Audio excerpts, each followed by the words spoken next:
ज़मीन हमारा घर है, मगर सितारों पर कमन डालने के सिलसिले का आगाज़ हो चुका है। इंसान चांद पर कदम रख चुका है, एस्टेरॉइड्स पर सैटेलाइट्स उतार चुका है। आज रोज़ाना की बुनियाद पर कई सैटेलाइट्स स्पेस में छोड़ी जाती हैं। आज इंसान का स्पेस ट्रैवल केमिकल रॉकेट्स के थ्रू होता है, मगर दिन ब दिन तरक्की की वजह से स्पेस ट्रैवल सस्ता होता जा रहा है।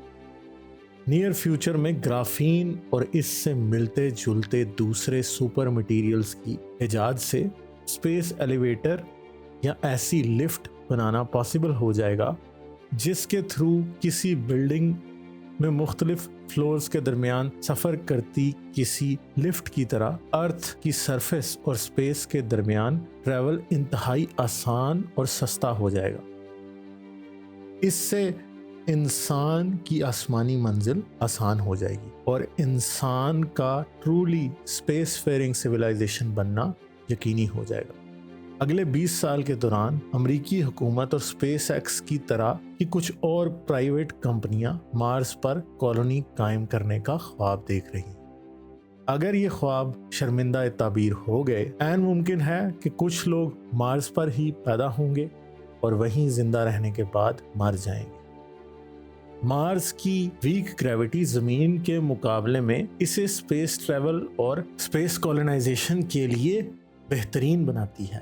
जमीन की ग्रेविटी स्ट्रांग है, जिसकी वजह से इससे रॉकेट के जरिए स्पेस ट्रैवल इंतहाई मुश्किल है और इसमें बेशुमार फ्यूल इस्तेमाल होता है। मार्स एक ऐसा सियारा है जिस पर स्पेस एलिवेटर बनाना मौजूदा मटेरियल से भी मुमकिन है, मगर मार्स पर एटमॉस्फेयर मौजूद नहीं।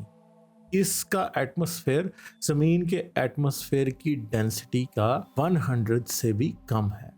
मार्स के एटमॉस्फेयर की कॉन्स्टिट्यूएंट गैस तकरीबन मुकम्मल तौर पर कार्बन डाइऑक्साइड है।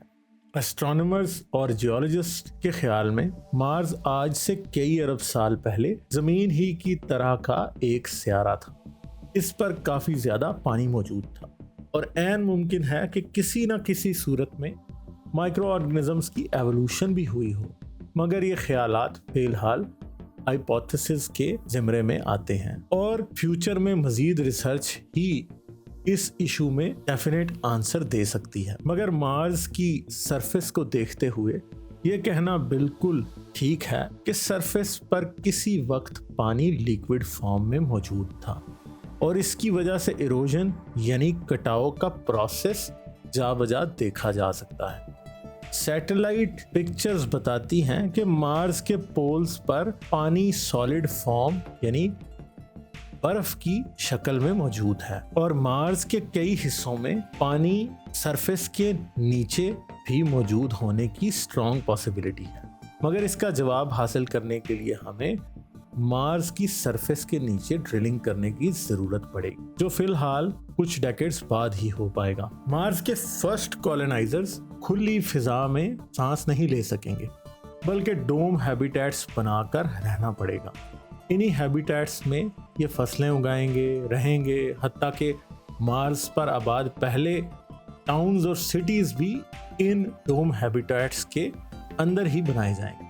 मगर वक्त के साथ साथ मार्स को टेराफॉर्म किया जाएगा। टेराफॉर्मिंग के प्रोसेस में मार्स के पत्थरों से कार्बन डाइऑक्साइड को रिलीज कराया जाएगा, जिससे पैदा होने वाले ग्रीन हाउस इफेक्ट की वजह से मार्स का टेम्परेचर बढ़ेगा। साथ ही इसके पोल्स पर मौजूद पानी को मेल्ट किया जाएगा। अगर मार्स की सरफेस पर प्लेंटीफुल वाटर लाना हो तो किसी आईसी एस्टेरॉइड को मार्स की सरफेस पर छोटे छोटे टुकड़े बनाकर गिराया ही जा सकता है।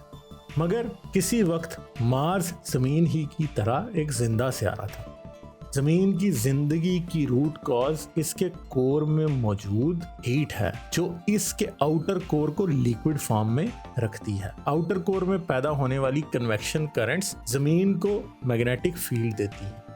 इसके साथ साथ जमीन का इनर कोर आउटर कोर के मुकाबले में थोड़ा तेज घूमता है। ये जमीन की मैग्नेटिक फील्ड की बहुत बड़ी वजह है। जमीन अपनी मैग्नेटिक फील्ड की वजह से सूरज से आने वाली स्टेलर विंड्स के खिलाफ रेजिस्ट कर सकती है, यानी इनको रिपेल करती है। सूरज हर पल बहुत से मैग्नेटिक पार्टिकल्स सोलर विंड्स की शक्ल में इजेक्ट करता है और ये पार्टिकल्स ज़मीन की मैग्नेटिक फील्ड की वजह से ज़मीन के एटमॉस्फेयर से नहीं टकराते। अगर ज़मीन के पास मैग्नेटिक फील्ड नहीं होती तो कहानी बहुत डिफरेंट होती। Over a long period charge particles ज़मीन के एटमॉस्फेयर से टकरा कर इसकी डेंसिटी को कम करते जाते, यानी ज़मीन की हालत भी मार्स ही की तरह हो जाती। रिसर्च ने यही साबित किया है कि मार्स, जो कि अपनी पैदाइश के बाद ज़मीन ही की तरह एक डेंस एटमॉस्फेयर रखता था, वक्त के साथ साथ सोलर विंड्स के थ्रू अपना एटमॉस्फेयर खोता चला गया और आखिरकार एक बैरन एंड ड्राई प्लैनेट बनकर रह गया। शुरू में मार्स भी ज़मीन ही की तरह एक हॉट कोर रखता था, मगर मार्स क्योंकि ज़मीन से मास में बहुत कम है इसलिए ये जल्दी ठंडा हो गया। साइंसदानों के ख्याल में मार्स के कोर में रेडियो एक्टिव एलिमेंट्स की क्वांटिटी भी ज़मीन के कोर के मुकाबले में बहुत कम है। इस वजह से भी इसका कोर जल्दी ठंडा हुआ, जिससे मैग्नेटिक फील्ड खत्म हो गई और बिलाखिर एटमॉस्फेरिक गैसेस स्पेस में ज़ाया हो गई। मगर फिर भी मार्स पर इंसानी कॉलोनी आखिर क्यों? मार्स ज़मीन के करीब तरीन प्लैनेट है और इसकी सरफेस पर बहुत से एलिमेंट्स और मिनरल्स पाए जाते हैं जो इंसान के स्पेस ट्रैवल में इसको एक स्ट्रॉन्ग बेस के तौर पर सामने ला सकते हैं। रही बात just for the sake of colonization या शौकिया कॉलोनाइजेशन, तो इस वजह से भी मार्स की कॉलोनाइजेशन बहुत हद तक मुमकिन नजर आती है। मार्स इंसान के सितारों तक सफ़र में शायद पहली मंजिल के तौर पर सामने आएगा। ये एक ऐसी एक्सपेरिमेंटल लेबॉर्ट्री होगी जहां इंसान सितारों तक सफ़र के इल्म से मुतल्लिक तमाम पहले एक्सपेरिमेंट्स करेगा। जब मार्स पर कॉलोनी कायम हो जाएगी तो पहले इसको ज़मीन से ही कंट्रोल किया जाएगा, मगर पॉलिटिकल और economic autonomy writing on the wall है और एक दिन मार्स पर रहने वाले ज़मीन के रूलर से पॉलिटिकल एंड इकोनॉमिक फ्रीडम ज़रूर हासिल कर लेंगे। एंड मुमकिन है कि इंसान की पहली इंटर प्लानिटरी खलाई जंग भी मार्स और ज़मीन पर रहने वाले इंसानों के दरमियान है। एक मार्स पर रहने वाले इंसान का एक ज़मीन पर बसने वाले इंसान से क्या कनेक्शन?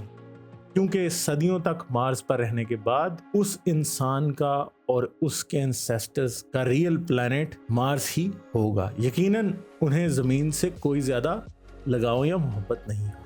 एंड मुमकिन है कि वो मार्स की कमज़ोर ग्रेविटी की वजह से इतने डिफरेंट हो जाएं कि ज़मीन की स्ट्रॉन्ग ग्रेविटी में ज़िंदा रहना भी इनके लिए बहुत मुश्किल हो जाए। इस सूरत में अगर ज़मीन और मार्स के लोगों के दरमियान नफ़रत या दुश्मनी की फिज़ा पैदा हो जाए तो रोनुमा होने वाली जंग इंतहाई हौलनाक होगी। ऐसा भी हो सकता है कि एक सियारे के लोग दूसरे प्लैनेट पर न्यूक्लियर अटैक करके तमाम लिविंग ऑर्गेनिजम्स का सफाया कर दें, या दोनों सियारों के लोग ही एटमी हथियार चला दें और इंसान सिर्फ दूसरे सियारों, मून्स और एस्टेरॉइड्स पर ही मौजूद रहे। सूरत हाल इंतहाई खतरनाक मालूम होती है, मगर याद रहे टेक्नोलॉजी जहां जन्नत का दरवाज़ा है वहीं जहन्नम का कुआं भी है। कॉलोनाइजेशन ऑफ मार्स तभी मुमकिन है जब आज इंसान अमन व आशती से तरक्की की मंजिलें तय करे और ज़मीन पर मौजूद 10 के करीब न्यूक्लियर पावर्स अपने ख़तरनाक हथियारों के इस्तेमाल से मुकम्मल तौर पर भाग। जाने से पहले वीडियो को लाइक और शेयर ज़रूर करें और अगर आपने अभी तक सब्सक्राइब नहीं किया तो सब्सक्राइब करके घंटी का बटन दबाना ना भूलें। इसके साथ साथ आप साइंस कहानी को पेट्रियन पर भी सपोर्ट कर सकते हैं। पेट्रियन का लिंक इस वीडियो की डिस्क्रिप्शन में मौजूद है।